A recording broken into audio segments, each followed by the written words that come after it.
Élue meilleure gardienne d'Afrique en 2023, la Nigériane Chiamaka Nnadozie est également un pilier du Paris Football Club, Paris FC, où elle évolue depuis 2020. Les Super Falcons affronteront l'Afrique du Sud les 4 et 9 avril prochains pour tenter de décrocher un billet olympique. Maka, qui est convaincue que rien n'arrive par hasard, aspire à participer aux Jeux dans sa ville d'adoption. Rencontre. Chiamaka Nnadozie a pris date.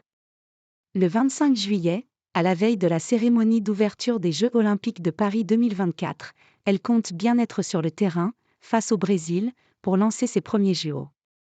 Avant cela, la gardienne de 25 ans doit aider les Super Falcons à se débarrasser du dernier obstacle africain sur sa route, l'Afrique du Sud, que le Nigeria doit battre lors d'une double confrontation, les 4 et 9 avril prochains.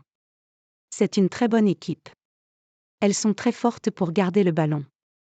Elles ne misent pas du tout sur le physique mais sont très disciplinées tactiquement. Mais nous allons travailler pour les faire déjouer, analyse-t-elle, avec un petit sourire, celui de la certitude. Ce serait le destin, ajoute-t-elle. En effet, au fil de sa jeune carrière, la France a toujours eu une saveur particulière pour la gardienne nigériane. Une connexion particulière avec la France. En 2018, elle se révèle une première fois lors de la Coupe du Monde des moins de 20 ans qui se déroule en France. Ce qui lui vaut d'être convoquée chez les seniors la même année pour la CAN. Chiamaka Nnadozie devient vraiment le dernier rempart des Super Falcons en 2019, lors du mondial également organisé en France.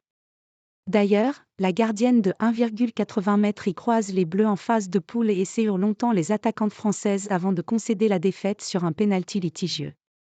Qu'importe. Elle a tapé dans l'œil de la planète foot. Au point que son avenir en club va bientôt s'écrire, en France. Le Paris FC l'engage en janvier 2020. D'abord vue comme une numéro 3 dans la hiérarchie des gardiennes, Chiamaka Nnadozie s'impose vite comme la titulaire au poste et fait partie des meubles au centre d'entraînement du club, situé à Orly, en banlieue de Paris. J'étais terrifiée de partir de chez moi. J'étais le dernier enfant de mes parents. Ma mère est ma meilleure amie. Je ne m'étais jamais imaginée loin d'elle, se souvient-elle avec émotion. Déménager a été un peu difficile. J'avais froid. Mais avec le temps, je me suis adaptée. Désormais, à part la barrière de la langue, je suis très bien ici. Je dois apprendre le français, dit-elle en rigolant. Je me sens parisienne parce que je joue pour le Paris FC et que j'ai ça dans le sang.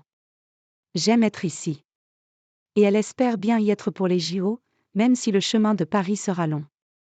Car si elle saute l'obstacle sud-africain, les Super Falcons devront rallier les quarts de finale, voire la finale, pour pouvoir jouer à Paris. Une année 2023 en apesanteur. L'année 2023 a été riche en émotions pour celle que ses partenaires surnomment Maka.